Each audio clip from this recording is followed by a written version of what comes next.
Salut et bienvenue sur École Très Facile. Je suis Dylan Galeni. C'est toujours un plaisir de vous retrouver pour parler de physique. Je rappelle que cette session parle essentiellement des lois de Newton. Et ainsi, dans cette vidéo, nous corrigerons l'exercice 3 de notre session, de notre playlist. Inutile de rappeler que vous pourrez trouver facilement cet exercice dans votre entourage. Voici l'énoncé. Un corps de masse M égale à 500 grammes est lâché sans vitesse initiale du sommet haut d'un immeuble de hauteur 20 mètres. On nous demande de calculer, à la première question, la distance parcourue pendant la dernière seconde de la chute de ce corps. Ça doit être une erreur là, c'est la dernière seconde, excusez-nous. L'énergie cinétique du corps lorsqu'il frappe le sol. On prendra G égale à 10 newtons par kilogramme. Je rappelle là, ça doit être un problème de saisie, on s'excuse fortement. Là, c'est pendant la dernière seconde. Ainsi, allons à la résolution. Nous rappelons les données de l'exercice, la masse, l'altitude initiale et le corps est lâché sans vitesse initiale, très important. Voilà donc la situation. À l'instant initial, on a notre corps qui est là, à l'instant D0 égale à 0, lâché sans vitesse initiale, c'est-à-dire V0 égale à 0 également. Et on a notre repère qui est orienté vers le bas. C'est vraiment, ce n'est pas une obligation. Nous avons choisi d'orienter notre repère vers le bas. Ainsi, à un instant quelconque, c'est-à-dire après T0, à un instant T supérieur à 0, naturellement, notre solide, notre corps, notre masse aura acquis une vitesse V supérieure à 0, bien sûr. Répondons à la première question donc. On demande la distance parcourue pendant la dernière seconde. Oui, là, heureusement, on n'a pas fait d'erreur. La distance parcourue pendant la dernière seconde. Je précise que c'est la dernière seconde. Premièrement, nous nous intéresserons à l'évolution de l'altitude en fonction du temps. Parce que vous êtes sans ignorer que l'altitude du corps varie en fonction du temps. Là, elle est là, après un instant, elle est là, après se retrouve là, après se retrouve là. Donc, on voit clairement que l'altitude diminue. Il s'agit d'une chute libre, bien évidemment. Conformément à notre repère choisi, l'équation horaire du mouvement est Z de t égale à 1/2 de at carré plus V0. Je tiens à rappeler que l'équation horaire du mouvement est fonction de l'orientation du repère. J'explique mon orientation. Ici, j'ai orienté mon repère de telle sorte qu'il va suivre l'évolution de ma masse. On pourrait bien orienter mon repère vers le haut et l'altitude diminuerait. Mais pour notre cas, moi j'ai voulu choisir l'orientation vers le bas. C'est-à-dire au départ, on a une altitude 0. Bon, pas une altitude 0. On a une abscisse 0 conformément à mon repère. Et cette abscisse évolue en fonction du temps. Également jusqu'à la fin de ma chute où cette altitude est H0. Vous comprendrez pourquoi j'ai choisi cette orientation pour ne pas me tromper. Et je tiens à préciser qu'une autre personne aurait pu choisir une autre orientation. Bon là, je dis bien conformément à mon orientation. Et d'après mon orientation, on se rend compte que Z évolue, Z augmente avec le temps parce qu'on est là, Z vaut 0. On augmente peut-être, Z va valoir 1 jusqu'à ce qu'à la fin de ma chute, ça va valoir 20. Donc Z évolue, Z augmente, Z progresse. On a Z de t égale à 1/2 de at carré plus V0. Et vraiment, il faut comprendre cette équation horaire parce que ce sera la clé pour la suite. L'accélération ici se confond au champ de pesanteur, chute libre sans vitesse initiale.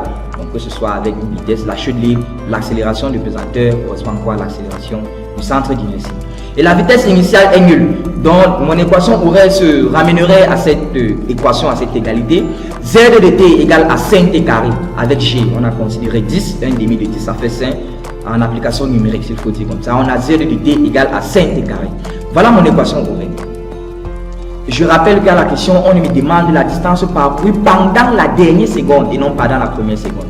Malheureusement, si je dois dire comme ça, malheureusement, mon équation horaire est liée au début du mouvement. Donc, je ne peux pas directement utiliser cette équation horaire pour répondre à ma question. Parce que ma question, on s'intéresse à partir de la dernière seconde. Donc, l'équation horaire ne peut pas directement m'aider. Cependant, je m'intéresse à quoi? Je dis ceci. Soit TF, le temps pour arriver au sol, c'est-à-dire le temps pour la chute complète.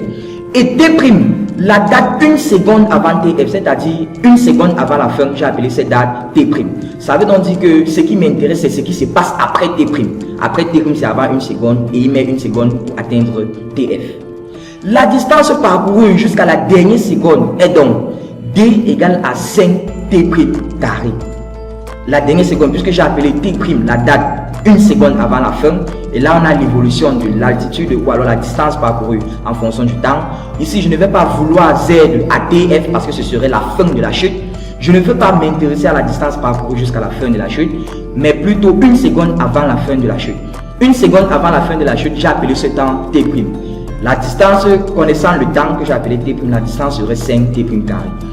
Donc cette distance d'ici est la distance parcourue jusqu'à la dernière seconde, qui n'est pas la distance que je veux. La distance que je veux est la distance parcourue après la dernière seconde. Pendant la dernière seconde si vous voulez. Alors que cette distance-ci est la distance parcourue du début jusqu'à la dernière seconde. On a donc ceci.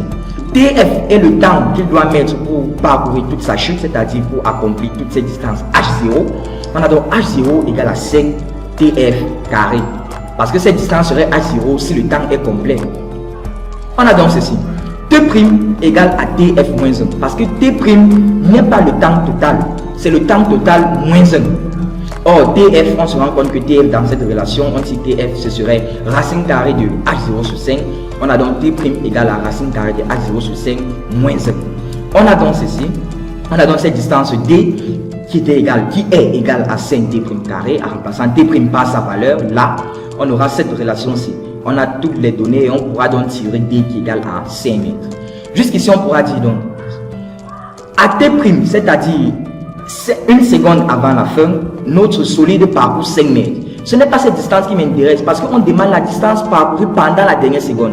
5 mètres est la distance parcourue du début jusqu'à pendant la dernière seconde de temps pour moi. Du début jusqu'à T', on voit la distance parcourue. S'il doit parcourir au total, on a vu que d'après l'énoncé qu'il doit parcourir 20 mètres au total. Et si du début jusqu'à la dernière seconde qui nous intéresse, il a parcouru 5 mètres, ça veut donc dire que la distance qu'on attend de nous est 15 mètres. Donc voici donc la situation. Si je peux essayer de représenter ça là. Considérons que ça c'est 1 seconde avant la fin, c'est-à-dire de là à là c'est 1 seconde. On a constaté que du début jusque là, il aurait parcouru 5 mètres. S'il a parcouru 5 mètres de là jusque là, ce qu'on nous a posé, c'est la distance entre là à partir de cette dernière seconde jusqu'à la fin. Ce serait donc 15, puisque toute cette distance ici qu'il doit parcourir est 20 mètres. Et j'avoue que cette question est un peu délicate, donc il faudra faire preuve de beaucoup de finesse. Donc la distance recherchée est 15 mètres. Ainsi, nous nous intéresserons à la prochaine question. On demande l'énergie cinétique du corps lorsqu'il frappe le sol. Bien sûr, on prend G égale à 10 newtons par kilogramme. On demande l'énergie cinétique du corps. Bon, là, c'est très simple. On se propose d'appliquer le théorème de l'énergie cinétique. L'énergie cinétique finale, ou l'énergie cinétique initiale, égale à la somme des travaux des forces extérieures. Ici étant chute libre, on néglige les frottements, tout. Donc la seule force extérieure ici étant le poids. Descendant, le travail du poids étant défini par MGH, H qui est la hauteur parcourue. L'énergie cinétique initiale est 0 parce que lâché sans vitesse initiale 0, ça fait donc que l'énergie cinétique initiale est 0. Donc l'énergie cinétique finale serait donc MGH sur MGH. M donné, G donné et H donné, puisqu'on veut l'énergie cinétique à la fin, donc à la fin il aura parcouru toutes les 20 mètres. Nous sommes donc arrivés à la fin de cet exercice. N'oubliez pas comme toujours de vous abonner afin de bénéficier des prochains exercices de notre série portant naturellement sur les lois de Newton. Et comme toujours, je rappelle que la version numérique de cet exercice est disponible sur nos pages Facebook.